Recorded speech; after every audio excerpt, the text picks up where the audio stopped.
அனைவருக்கும் வணக்கம். இன்னைக்கு நடந்த அமைச்சரவை கூட்டத்தில் நிதிநிலை அறிக்கை குறித்து பல்வேறு விளக்கங்களை அந்த துறையினுடைய அதிகாரிகள் தெளிவாக எடுத்து சொல்லியிருக்கிறாங்க. அது மட்டும் இல்லாமல் ஒரு முக்கியமான ஒரு முடிவு எடுத்திருக்கிறோம். அது என்னன்னா, அதுக்காக தான் உங்களை கூப்பிட்டுருக்கிறோம். தமிழ்நாடு இன்னைக்கு மிகப்பெரிய உரிமை போராட்டத்தை நடத்த வேண்டிய சூழ்நிலைக்கு தள்ளப்பட்டிருக்கு. ஆகவே வருகிற 5ஆம் தேதி அனைத்து கட்சி கூட்டம்,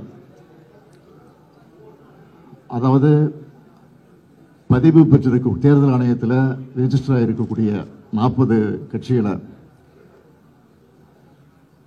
அழைக்க முடிவு செஞ்சு இன்றைக்கு நாங்கள் அவர்களுக்கெல்லாம் கடிதம் அனுப்ப போகிறோம். எதுக்குன்னு கேட்டிங்கன்னா, தொகுதி மறுசீரமைப்பு விஷயமா. ஏன்னா தொகுதி மறுசீரமைப்பு பேரில் தென்னிந்தியாவுடைய தலைக்கு மேலே ஒரு கத்தியை தொங்கிக்கிட்டு இருக்கு. இப்போ எதுக்காக சொல்கிறேன்னா, எல்லா வளர்ச்சி குறியீடுகள்லையும் முதன்மை மாநிலமாக இருக்கக்கூடிய தமிழ்நாடு கடுமையாக பாதிக்கப்பட்டிருக்கு. இப்போ தமிழ்நாட்டில் மொத்தம் 39 தொகுதிகள் இருக்கு. நாடாளுமன்ற தொகுதிகள் 39 இருக்கு. இதை குறைக்கிற அபாயம் ஏற்பட்டிருக்கு. ஒன்றிய அரசு 2026ஆம் ஆண்டில் மக்களவைத் தொகையினுடைய எண்ணிக்கையை மறுசீரமைப்பு செய்ய போறாங்க. பொதுவாக இதெல்லாம் மக்கள் தொகையை கணக்கிட்டு தான் செய்யப்படுது. மக்கள் தொகை கட்டுப்படுத்தல் என்பது இந்தியா நாட்டுடைய மிக முக்கியமான இலக்கு. அந்த இலக்கை பொறுத்த வரைக்கும் நம்ம தமிழ்நாடு வெற்றி பெற்றிருக்கு. அது எல்லாருக்கும் தெரியும். பல பத்தாண்டுகளா வெற்றிகரமான குடும்ப கட்டுப்பாடும், பெண்கள் கல்வி மற்றும் சுகாதார முன்முயற்சிகள் மூலம் நாம் இதை சாதிச்சிருக்கிறோம். மக்கள் தொகை குறைவாக இருக்கிற காரணத்தினாலே நாடாளுமன்றத்தினுடைய எண்ணிக்கையும் குறைக்க வேண்டிய ஒரு சூழ்நிலை ஏற்பட்டிருக்கு. இப்போ நாடு முழுக்க இருக்கக்கூடிய மக்களவை அடிப்படையில் தொகுதிகளை பிரித்தா தமிழ்நாட்டில்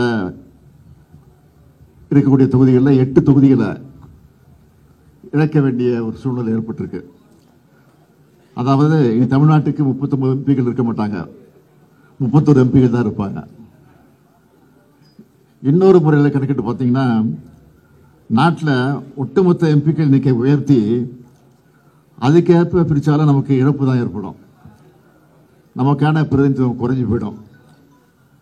அதிக மக்கள் தொகை கொண்ட மாநிலங்களுக்கு அதிக பிரதிநிதித்துவம் கிடைக்கும். இதனால் தமிழ்நாட்டுடைய குரல் நசுக்கப்படுது. இது வெறும் உறுப்பினுடைய எண்ணிக்கையை பற்றி கவலை மட்டும் இல்லை, நம் மாநிலத்துடைய உரிமையை சார்ந்தது என்பதை நாம் மறந்துடக்கூடாது. தமிழ்நாடு எதிர்கொள்ளவிருக்கக்கூடிய பல முக்கியமான பிரச்சனைகளை தமிழ்நாட்டை பொறுத்த வரைக்கும் அனைத்து அரசியல் கட்சிகள் மற்றும் தலைவர்கள் எல்லாம் ஒன்றிணைந்து முதற்கட்டமாக இந்த கூட்டத்தை ஏற்பாடு செஞ்சிருக்கிறோம். அனைத்து கட்சிகள் எல்லாம் கடந்து, அரசியல் எல்லாம் கடந்து இந்த விவகாரத்தில் ஒன்று சேர்ந்து குரல் கொடுக்க வேண்டும் என்று உங்கள் மூலமாக நான் இப்பவே கேட்டுக்கிறேன்.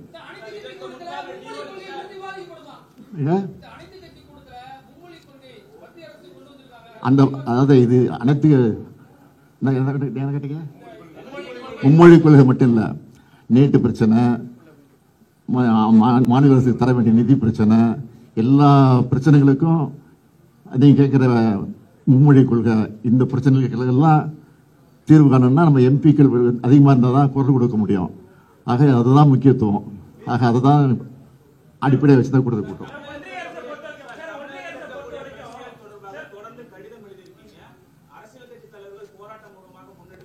எதுக்கு?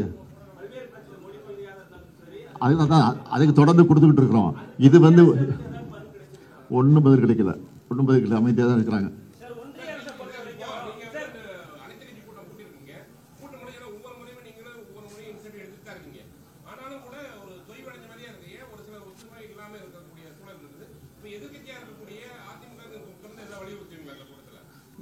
அதிமுக வர போறாங்க,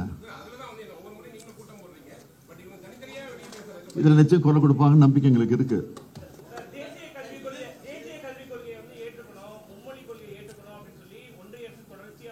சொல்லிக்கிட்டு இருக்காங்க. தமிழ்நாட்டை பொறுத்த வரைக்கும் யாரும் சொல்லல. நிச்சயமா வித்துடுது. அதுக்கு நாங்கள் தயாராக இருக்கிறோம்.